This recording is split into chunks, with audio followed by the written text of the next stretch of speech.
هدانا الله لقد جاءت رسل ربنا بالحق الصلاة والسلام التحية والإكرام على صاحب الحوض الكوثر والخطبة والمنبر والركن والمشعر والوجه الأنور والخد الأقمر والجبين الأزهر والنصب الأطهر والحسب الأشهر صاحب الفضل والعطاء والجود والسخاء والنور والضياء العبد المؤيد والرسول المسدد مولانا أبي القاسم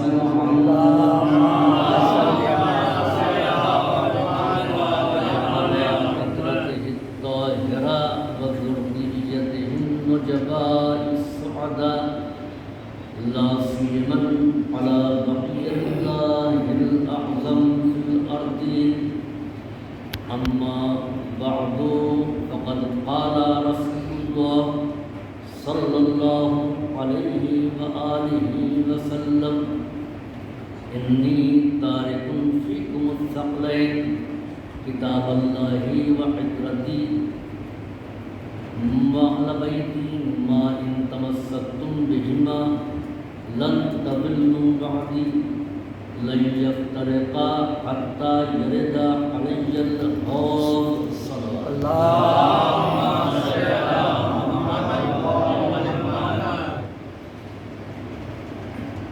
نبی کریم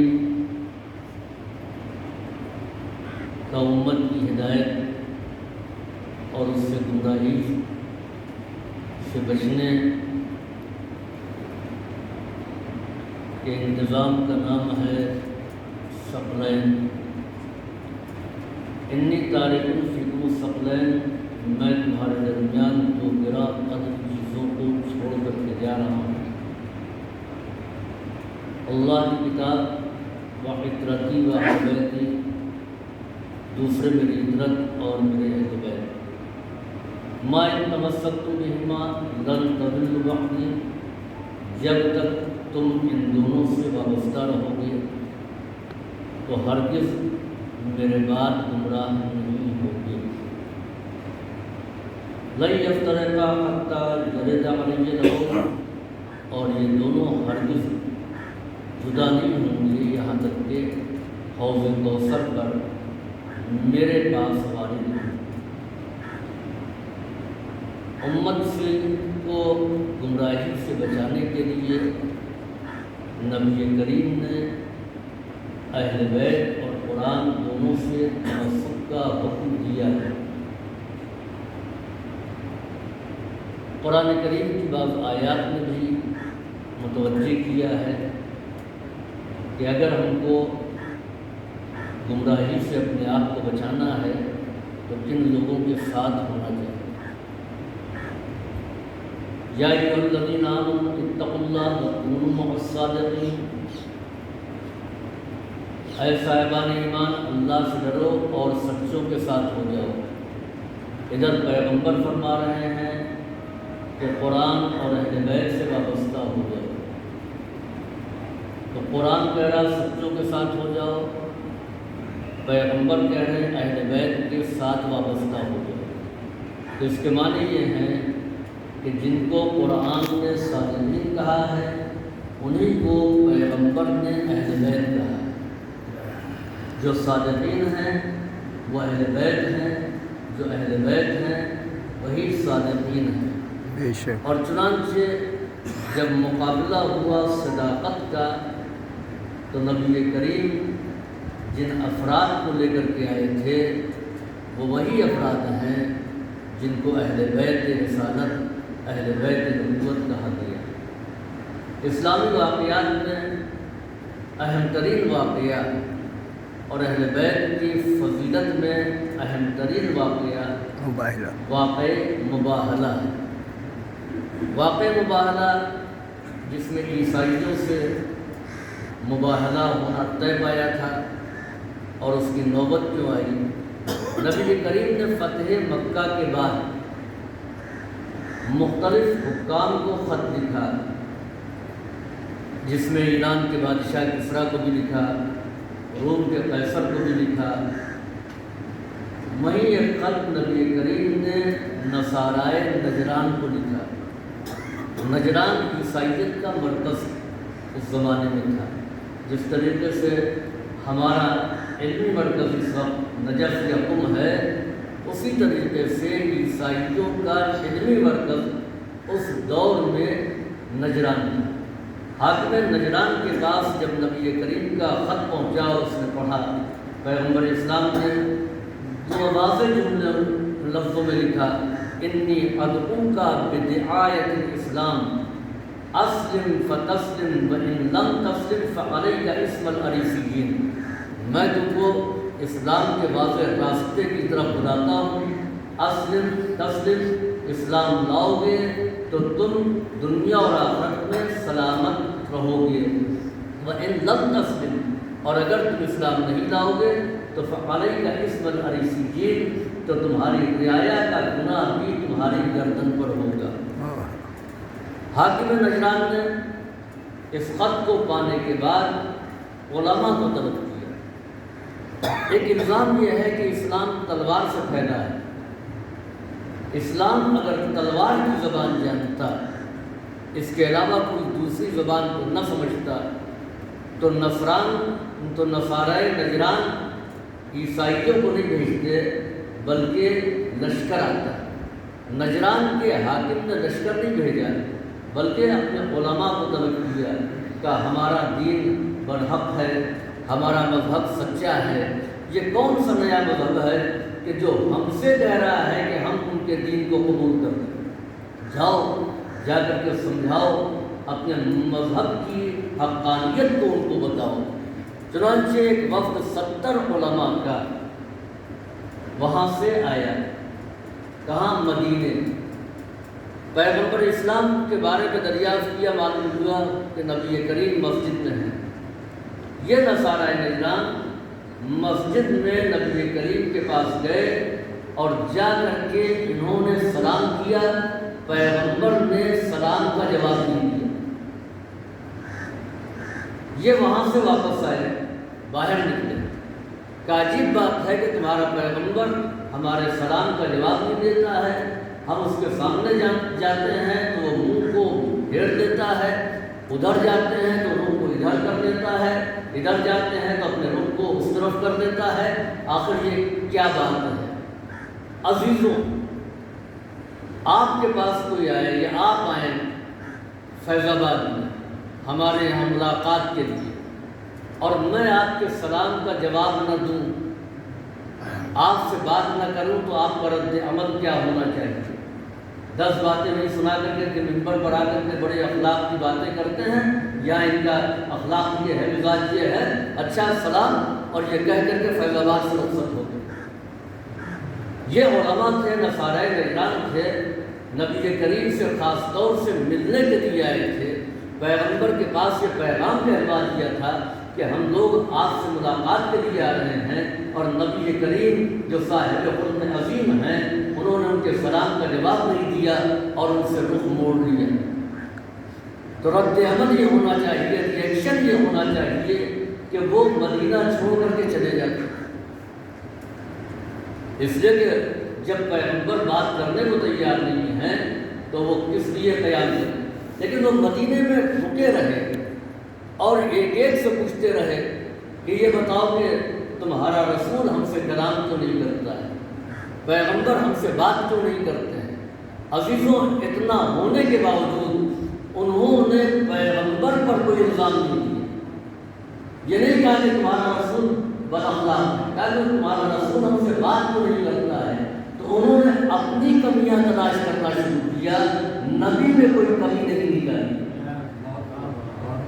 ہر ایک سے پوچھ رہے ہیں کہ سنا ہے کہ بہت بااخلاق ہیں، لیکن ہم سے بات کیوں نہیں کر رہے ہیں؟ کوئی جواب نہیں دے سکا۔ اس نے جواب دیا جو مزاج چنان سے نثارا تھا، جب پیغمبر اسلام کے مزاج کو پہچان کرا، کہ تم رسول سے ملنے کے لیے گئے وہ اسی لباس میں گئے؟ کہا ہاں اسی لباس میں گئے۔ کہا یہ لباس تمہارا ہے، کیا تم یہی پہنتے ہو؟ کہا نہیں، ہم تو زاہد ہیں، ہم راہب ہیں، ہم اس لباس کو نہیں پہنتے ہیں، ہمارا لباس معمولی ہوتا ہے، ہمارا لباس موٹا ہوتا ہے۔ کہا پھر یہ لباس تم پہن کر کے یہاں کیوں آئے؟ کہا ہم مسلمانوں کے حاکم سے ملنے کے لیے آئے تھے، ہم مسلمانوں کے بادشاہ سے ملنے کے لیے آئے تھے، لہذا ان کے شایان شان ہم نے یہ لباس بنوایا، یہ حریر کی قبائیں، یہ دیبا کی قبائیں ہم نے اسی لیے بنوایا تاکہ تمہارے رسول سے ملاقات کریں۔ امیر المومنین نے کہا کہ اس لباس کو اتارو، جو تمہارا عام لباس کو پہن کر کے جاؤ، پھر جا کر کے رسول سے ملاقات کرو۔ اب انہوں نے حریر و دیبا کا لباس اتار دیا، سادہ لباس پہنا، بارگاہ رسالت پڑھائے میں آئے تو پیغمبر اسلام نے کھڑے ہو کر ان کا استقبال کیا اور ان کو بیٹھا۔ اس کے معنی یہ ہے کہ بزم پیغمبر میں لباس کی کوئی حیثیت نہیں ہے، بزم پیغمبر میں طرز حیات کی حیثیت ہے، کردار کی حیثیت ہے۔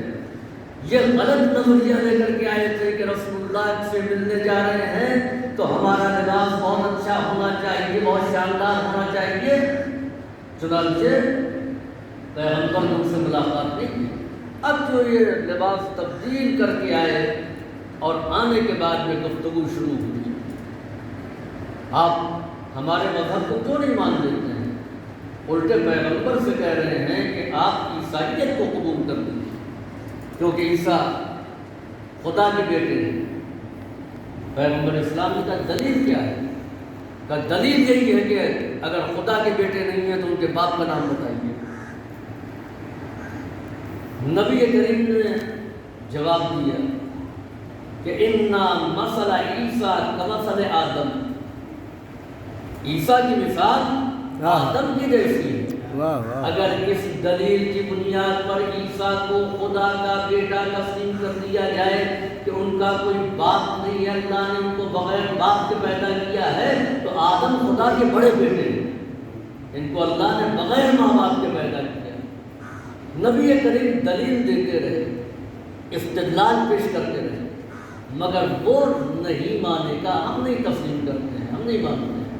تو اس کے معنی یہ ہے کہ دلیلوں کے ذریعے سے ہر ایک کو قائل نہیں کیا جا سکتا ہے۔ نہ ماننے والوں سے خدا اور رسول بھی اپنی بات نہیں منوا سکتے، اور نہ استدلال پیغمبر اسلام پیش کر رہے ہیں۔ اور اگر دلیلوں سے کسی کو قائل کیا جا سکتا ہوتا تو مباہلے کی ضرورت نہیں پیش آئی۔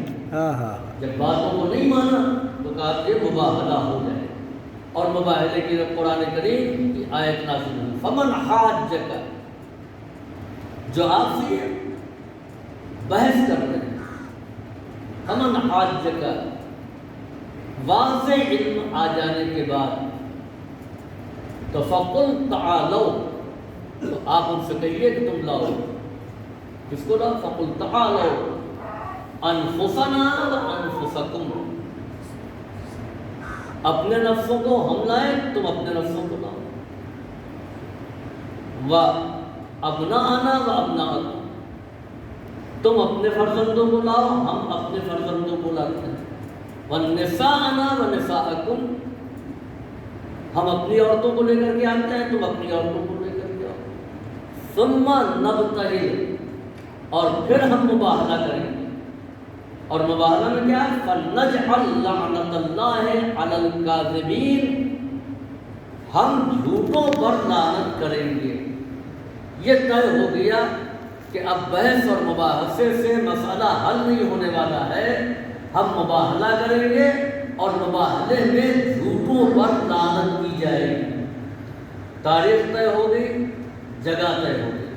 اسی دوران یہ علماء نصارہ مدینے میں قیام پذیر رہے، چنانچہ پیغمبر اسلام حرم سے نکل رہے تھے خانہ کعبہ کی طرف سے، عیسائیوں کا بڑا عالم اور اس کا بھائی جو اس کی سربراہی کر رہے تھے، دونوں ساتھ ساتھ چل رہے تھے۔ نبی کریم کے چہرے میں پروردگار عالم نے ایک طریقے کا جذب کہ پیغمبر اسلام کے چہرے کو دیکھنے کے بعد آدمی ہیبت زدہ ہوتا تھا اور اس کی پلکیں خود بخود جھک جاتی تھی، اس کے اندر تاب نہیں رہ جاتا تھا۔ چنانچہ ایک شخص پیغمبر اسلام کے پاس آیا اور اس نے آ کر کے نبی کریم کو ناسزا اور ناروا باتیں کہیں، تو آپ نے اس سے کہا ذرا میری طرف دیکھو۔ غالباً اس کا نام ثعلبہ تھا۔ اس نے کہا میں نہیں دیکھوں گا۔ وہ بےہودگیاں کرتا رہا، پیغمبر یہی کہتے رہے کہ میری طرف دیکھو۔ اس نے پیغمبر اسلام کی طرف نہیں دیکھا، جبکہ گرفتار ہو کر گیا۔ آخر میں نبی کریم نے اس کو آزاد کرنے کا حکم دے دیا کہ جاؤ تم کو ہم نے رہا کر دیا۔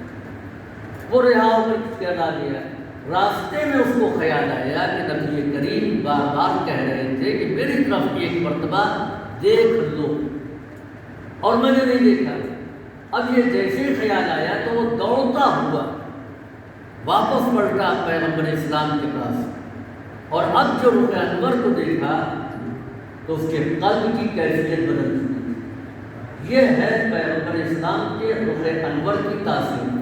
چنانچہ اس کے بھائی نے جیسے ہی پیغمبر اسلام کو دیکھا تو دیکھنے کے بعد بے خود ہو گیا۔ راستہ چل رہا ہے، نبی کریم کو دیکھتا جا رہا ہے۔ راستے میں پتھر آیا، ٹھوکر لگی، منہ کے بل گرا۔ اب جو چوٹ لگی تو اس نے نبی کریم کو برا بھلا کہنا شروع کر دیا۔ اس کے بڑے بھائی نے کہا کہ ایسا مت کرو، یہ واقعاً اللہ کے رسول ہیں۔ جو علامتیں میں نے توریت میں اور انجیل میں دیکھی ہیں وہ علامتیں اس پر صادق آ رہی ہیں۔ مدینے میں اتنے دن کے قیام سے ہم کو اندازہ ہو گیا کہ اللہ کا رسول ہے۔ تو اس کے بھائی نے پلٹ کر کے کہا کہ پھر یہ مباہلے کے لیے کیوں تیار ہو گئے؟ ان کو مان کیوں نہیں لیتے ہو؟ اس نے کہا اگر ہم ان کو مان لیں گے تو پھر ہم کو کون مانیں گے؟ ہماری مصلحت یہ ہے کہ ہم ان کو نہ مانیں، ہم ان کی باتوں کا اعتراف نہ کریں، اس لیے کہ اگر ہم ان کو مان لیں گے تو پھر اس کے بعد میں ہم کو کون مانیں گے؟ یہ جو چڑھاوا آتا ہے، یہ حکومت روم کے یہاں سے اتنے پیسے آتے ہیں، تو اس کے معنی یہ ہے کہ عیسائیت کا ایک نظریہ یہ بھی ہے کہ حق کا اعتراف نہ کیا جائے اگر اپنے مفادات میں نقصان ہو رہا ہے یا اپنے مفادات کا رہا ہے۔ تو اس کے معنی یہ ہے کہ مصلحت دیکھا جائے، اور اگر اپنے مفادات کا نقصان ہو رہا ہے تو پھر سامنے والے کی بات کو نہ مانا جائے، اعتراف نہ کیا جائے۔ آپ بتائیے فکر سماج میں پائی جاتی ہے نہیں پائی؟ حق ہے آپ کو نہیں کہتے ہیں، کہ نہیں ہم کہہ تو دیں مگر اس سے آپ کو معلوم ہے ہماری فلاں والی زمین جو ہے وہ بھی چلی جائے گی۔ معلوم کیا ہوا کہ یہ بھی ویسی ہے۔ یہ ہے کہ حق کو پہچانتے ہوئے اپنے مفادات کے تحت حق کا اعتراف نہ کرنا۔ اس نے کہا ہم اس کو نہیں مانیں گے، اگر مان لیں گے تو پھر ہمارا کیا ہوگا، ہم کو کون مانے گا؟ اور یہ بالکل واضح نظریہ ہے۔ یاد رکھیں کہ جب بھی کوئی بڑی شخصیت آ جاتی ہے تو اس کے پہلے وہ لوگ جو اس شخصیت کا ذکر کرتے ہیں وہ بھی اس کو ماننے سے انکار کر دیتے ہیں کہ ان کو مان لیں گے تو ہم کو کون مانے گا۔ یہ نظریہ پہلے بھی تھا۔ پیغمبر اسلام کی آمد کی اطلاع تمام آسمانی کتابوں میں، تمام لوگ کہتے رہے کہ آخر میں ایک نبی آئے گا، ایک رسول آئے گا، لیکن جب نبی کریم آئے تو پھر سب نے ماننے سے انکار کر دیا، کسی نے بھی اعتراف نہیں کیا۔ تو اس نے کہا اگر ان کو ہم مان لیں گے تو ہم کو کون مانیں گے؟ اب مباہلہ طے ہوا، مباہلہ اب طے ہو گیا۔ پیغمبر اسلام جن لوگوں کو لے کر کے چلے، حکم کیا ہے کہ فَقُلْ تَعَالَوْا، لے کر کے آؤ، کس کو؟ نفسوں کو۔ تم اپنے نفسوں کو لے کر کے آؤ، ہم اپنے نفسوں کو لے کر کے آؤ۔ اب یہاں کس کو بلایا ہے؟ انفس، یعنی 3 یا 3 سے زیادہ، ابنانا 3 یا 3 سے زیادہ، نسانا 3 یا 3 سے زیادہ۔ اعلان کیا ہے کہ 3 سے زیادہ عورتوں کو لے کر کے آؤ، 3 سے زیادہ مردوں کو لے کر کے آؤ، اور 3 سے زیادہ بچوں کو لے کر کے آؤ۔ نبی کریم کس کو لے کر کے چلے؟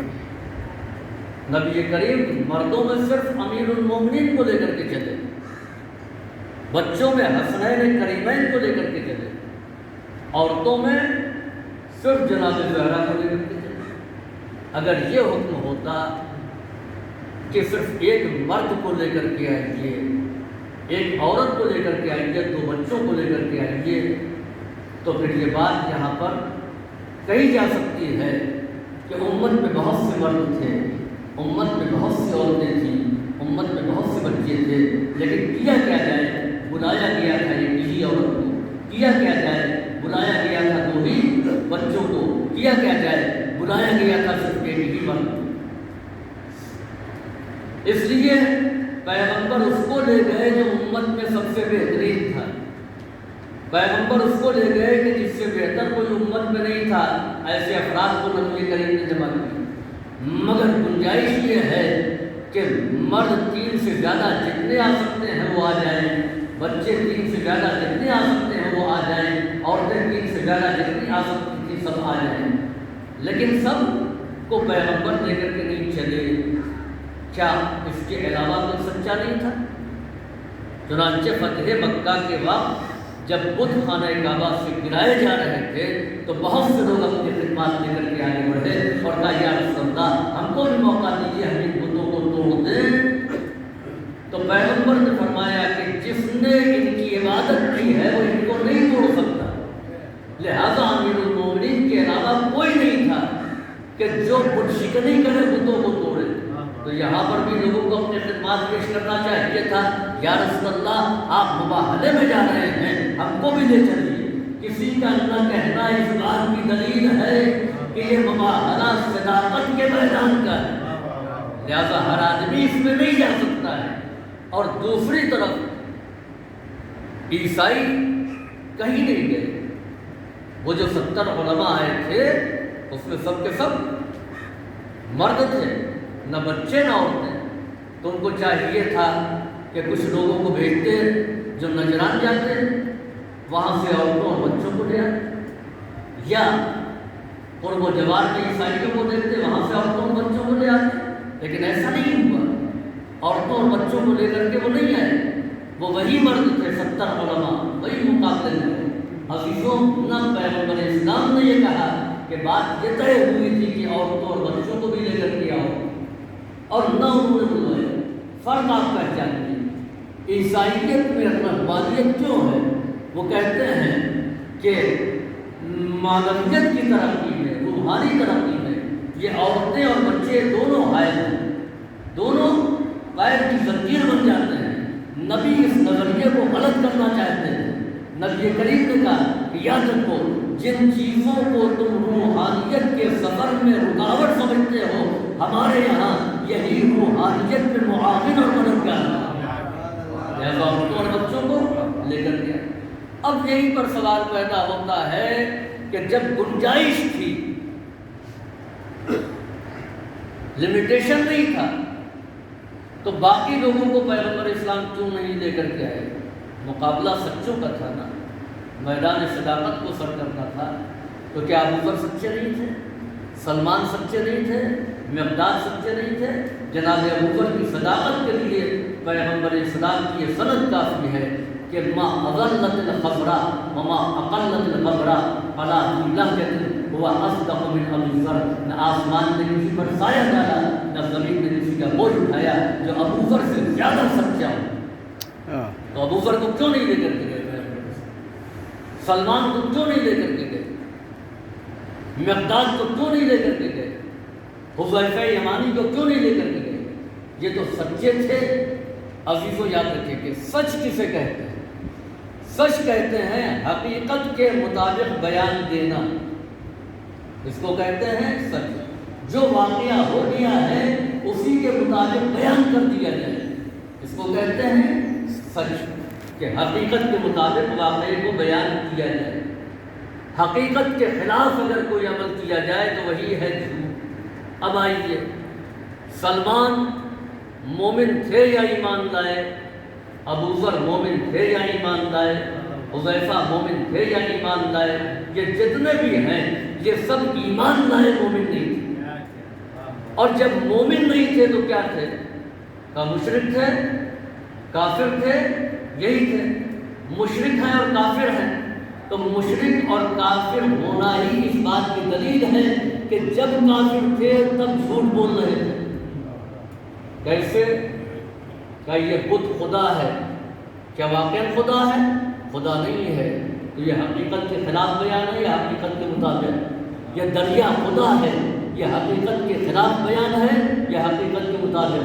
یہ ستارے خدا ہیں، یہ حقیقت کے خلاف ہیں یا حقیقت کے مطابق ہیں؟ یہ تمام بیانات حقیقت کے خلاف ہیں، اور جب حقیقت کے خلاف ہیں تو جھوٹ ہے۔ اب ایمان لانے والوں کو آپ دیکھیے کہ کوئی 60 سال کی عمر میں ایمان لایا تو اس کے معنی یہ ہے کہ اس کی زندگی میں 60 برس تک جھوٹ تھا۔ کوئی 40 سال کی عمر میں ایمان لایا تو اس کے معنی یہ ہے کہ اس کی حیات میں 40 سال تک جھوٹ تھا۔ کوئی 50 سال میں ایمان لایا تو اس کے معنی یہ ہے کہ 50 سال تک وہ جھوٹ بولتا رہا، تو جو جب ایمان لایا تو اس سے پہلے وہ جھوٹ بولتا رہا۔ اور یہ میدان ہے، میدان صداقت، لہذا یہاں پر وہ آئے گا کہ جو ہمیشہ سچ بولتا رہا ہو اور ایسا سچا ہو کہ واقعہ ہونے کے بعد سچ بولنا اور ہے، واقعہ ہونے سے پہلے اعلان کر دینا اور صداقت کا لوہا منوا لینا، یہ اہل بیت کا کارنامہ ہے۔ صلوات بھیجیے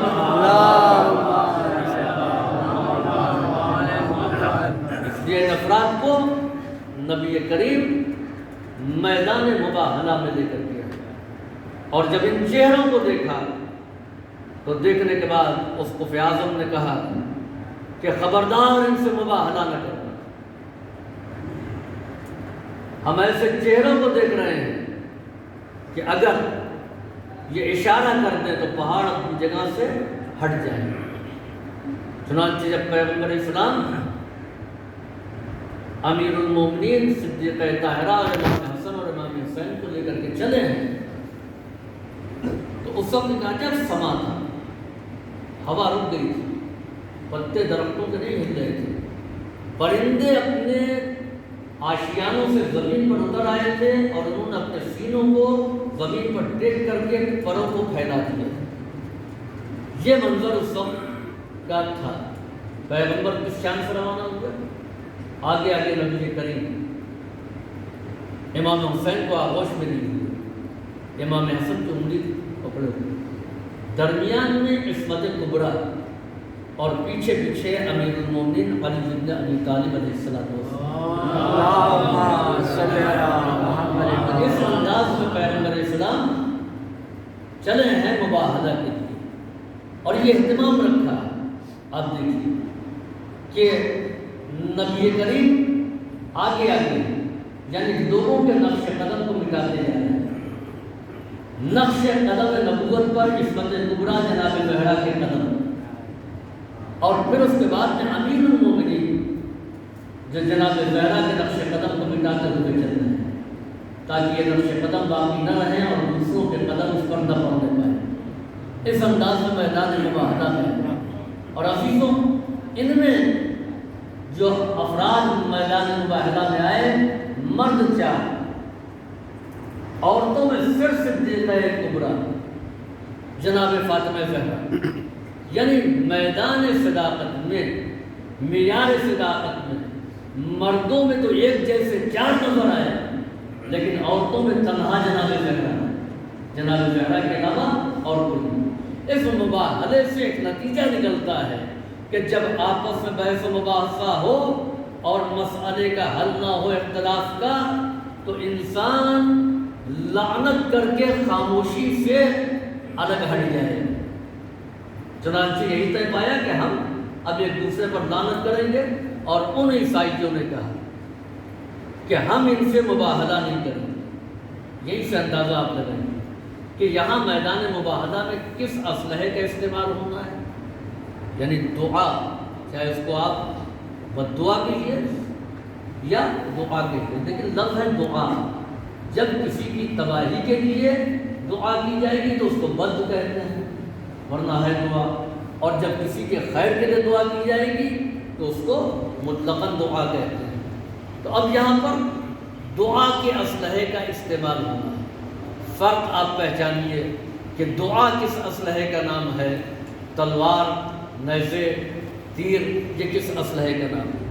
اس کے پہلے مختلف میدانوں میں تلوار چلی، امیر المومنین وہاں بھی قیادت کرتے نظر آئے، دشمن ہارا مگر اس نے ہار نہیں مانی، چاہے احد ہو، بدر ہو، خیبر ہو، خندق ہو، دشمن ہارا ہے لیکن ہار نہیں مانی۔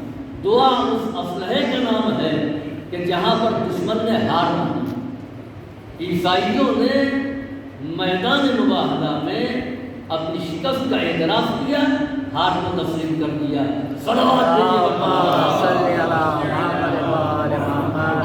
تو یہ وہ افراد ہیں جو میدان صداقت میں ہے۔ تو جو صادقین ہیں وہی اہل بیت علیہ السلام ہیں، اور یہ وہ اہل بیت علیہ السلام ہیں کہ جن کو نجات امت کا ذریعہ قرار دیا ہے۔ پیغمبر فرماتے ہیں ما ان تمسکتم بہما لن تضلوا بعدی، جب تک تم ان دونوں سے وابستہ رہو گے ہمارے بعد گمراہ نہیں ہوگے۔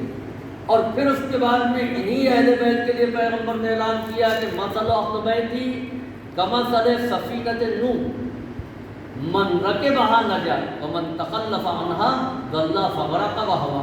میرے اہل بیت کی مثال کشتی نوح جیسی ہے، اور جو اس پہ سوار ہوا اس نے نجات پا لی، اور جس نے اس سے تخلف کیا وہ گمراہ ہو گئی۔ اب کشتی نوح کیا ہے؟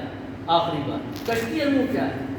قرآن کریم نے کہا فَأَنْجَيْنَاهُ وَأَصْحَابَ السَّفِينَةِ، ہم نے ان کو نجات دی اور اصحاب سفینہ کو نجات دی، کشتی کے اصحاب کو نجات دی۔ یا پیغمبر کیا فرما رہے ہیں کہ انی تارک فیکم الثقلین، پیغمبر کیا فرما رہے ہیں کہ مثل اہل بیتی کمثل سفینۃ نوح من رکبہا نجا، میرے اہل بیت کی مثال کشتی نوح جیسی ہے، جو اس میں سوار ہوا وہ نجات پایا۔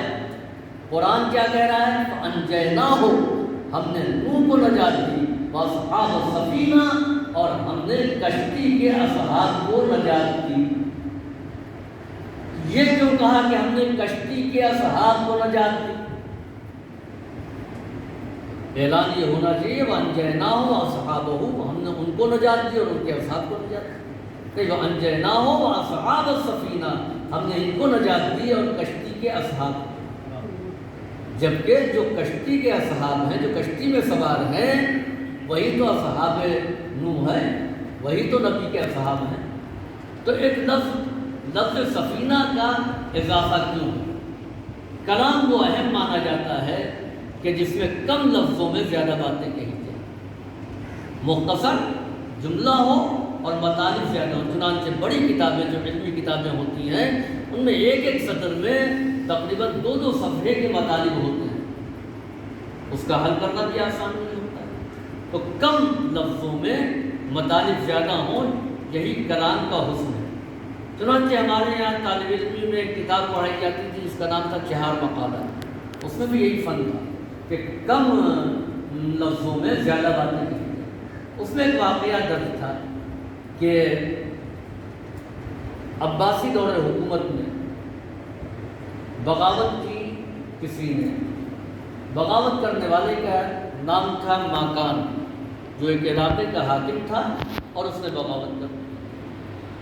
چنانچہ ایران کے حاکم نوح ابن منصور کو حکم ہوا کہ تم لشکر بھیجو اور ماکان کو گرفتار کر کے بھیجو یا قتل کر دو۔ اس نے اپنے کمانڈر کو بھیجا جس کا نام تھا طارق۔ اس نے ماکان پر حملہ کیا اور حملہ کرنے کے بعد میں اس کو قتل کر دیا۔ اس نے اپنے انشا پرداز جس کا نام اسکافی تھا اس سے کہا کہ ایک جملے میں پوری رودات لکھو، تو اس نے لکھا اما ماکان فسارہ کا اسم ہی، ماکان اپنے نام کی طرح سے ختم ہو گیا، یعنی ماں کے معنی نہیں، کانا کے معنی تھا، تو ماں کانا نہیں تھا، تو اما ماکان فسارا کا اس میں ہی ماکان اپنے نام کے مانند ہو گیا، اپنے نام کے جیسا ہو گیا، یعنی ایک جملے میں پوری گزارش نے لکھ دیا۔ تو مختصر لفظوں میں زیادہ بات کہی جانا یہی کلام کا حسن ہے۔ تو یہاں پر سفینے کے لفظ کا اضافہ کیوں کیا گیا؟ وَأَنْجَيْنَاهُ وَأَصْحَابَهُ، ہم نے نوح کو نجات دی اور ان کے اصحاب کو بات مکمل تھی، لیکن قرآن کریم کی آیت ہے فَأَنْجَيْنَاهُ وَأَصْحَابَ السَّفِينَةِ، ہم نے نوح کو نجات دی اور کشتی کے اصحاب کو نجات دی۔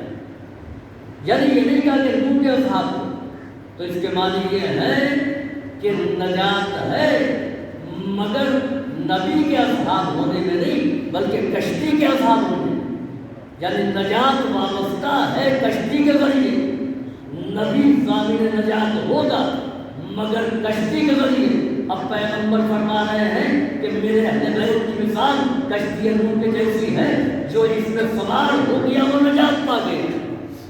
تو اس کے معنی یہ ہے کہ نجات اہل بیت کے دامن سے وابستہ ہے۔ صلوات دیجیے جو اس میں سوار ہو گیا وہ نجات پا گیا۔ اچھا، سوار ہونے کے معنی کیا ہے؟ سوار ہونے کے معنی یہ تو نہیں ہے کہ اہل بیت بیٹھے ہوئے ان کے کندھے پر جا کے بیٹھ گئے۔ جب بھی کسی چیز کی مثال دی جاتی ہے تو اس میں یہ دیکھا جاتا ہے کہ وجہ شبہ کیا ہے، کس وجہ سے مثال دی جاتی ہے۔ جو شیر بھائی فلاں انسان تو شیر ہے، تو کیا اس کے پنجے بڑے بڑے ہیں، دانت بڑے بڑے نکلے ہوئے ہیں، نوچ لیتا ہے، پھاڑ لیتا ہے؟ کیا نہیں، شیر کے اندر شجاعت پائی جاتی ہے، اس کے اندر بھی شجاعت۔ تو قدر مشترک کیا ہے؟ صفت شجاعت۔ اب جو اہل بیت کو کشتی کہا ہے تو کیوں کشتی کہا ہے، کس بنیاد پر کشتی کہا ہے؟ یاد رکھیے کہ کشتی اس چیز کا نام ہے کہ جب آپ اس کشتی میں سوار ہو جاتے ہیں تو آپ کا اپنا کوئی موومنٹ نہیں ہوتا۔ کشتی چلتی ہے تو آپ چلتے ہیں، کشتی رک جاتی ہے تو آپ رک جاتے ہیں، یعنی آپ تابع ہوتے ہیں کشتی کے چلنے کے اور کشتی کے رکنے کے۔ یعنی نہ آپ کی حرکت اپنی ہوتی ہے نہ آپ کا سکون اپنا ہوتا ہے۔ کشتی چلی تو آپ چلے، کشتی رکی تو آپ رکے، کشتی داہنے مڑے تو آپ داہنے مڑے، تو بائیں مڑے تو آپ بائیں مڑے۔ بس یہی ہے پیغمبر اسلام کی اس حدیث کا مفہوم، یعنی اپنے حرکت و سکون کو اہل بیت کی مرضی کا تابع بنائیں۔ اہل بیت کی مرضی سے اٹھیے، اہل بیت کی مرضی سے بیٹھیے، اہل بیت کی مرضی سے زندگی بسر کیجیے۔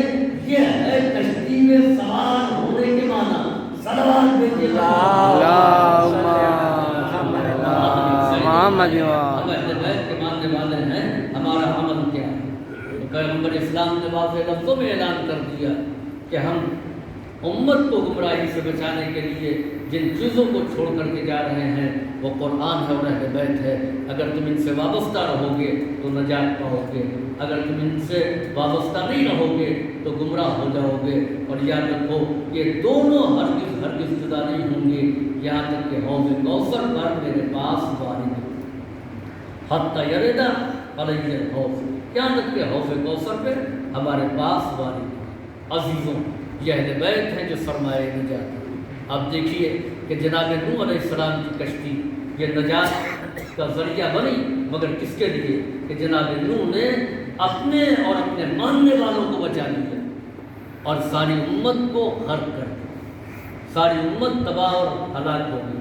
لیکن امام مظلوم نے اپنے اور اپنے چاہنے والے کو قربان کر دیا اور ساری امت کی حفاظت کر دی، ساری امت کو بچا لیا۔ یہ امام حسین علیہ السلام کا کارنامہ تھا۔ امام مظلوم کربلا آ گئے۔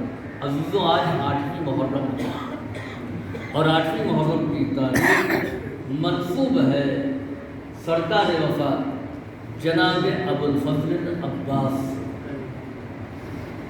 جناب عباس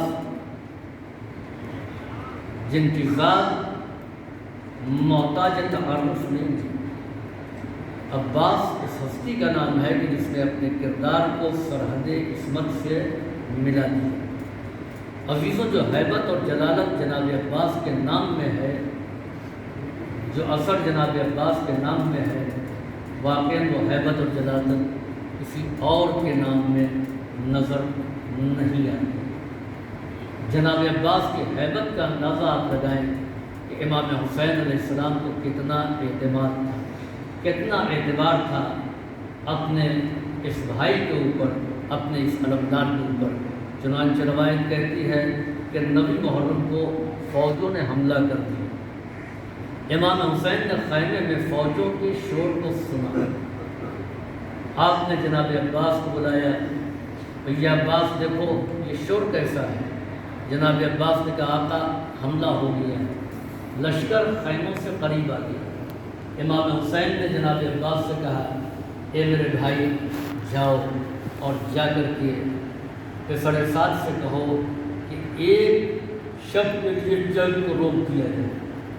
میں کہوں گا مولا جنگ کرنا ہے تو عباس کو بھیجیے، جنگ روکنے کے لیے کسی بوڑھے کو بھیجیے، حبیب ابن مظاہر کو بھیجیے، ابن اوسجا کو بھیجیے، لیکن نہیں، امام حسین نے جناب عباس کو بھیجا تو گویا عباس اعتماد امامت کا نام۔ عباس اس شخصیت کا نام ہے کہ جس پر امام حسین علیہ السلام کو پورا اعتماد تھا، امام مظلوم کو پورا بھروسہ تھا جناب عباس کے اوپر۔ اور پھر اس کے بعد روایت کہتی ہے جب بڑھتے ہوئے قدم تم خیمے کی طرف فوجوں کے تھے تو اس وقت جناب عباس نے ایک خط کھینچا اور کہا تھا کہ کوئی خط کے اس پار نہیں آنے پائے۔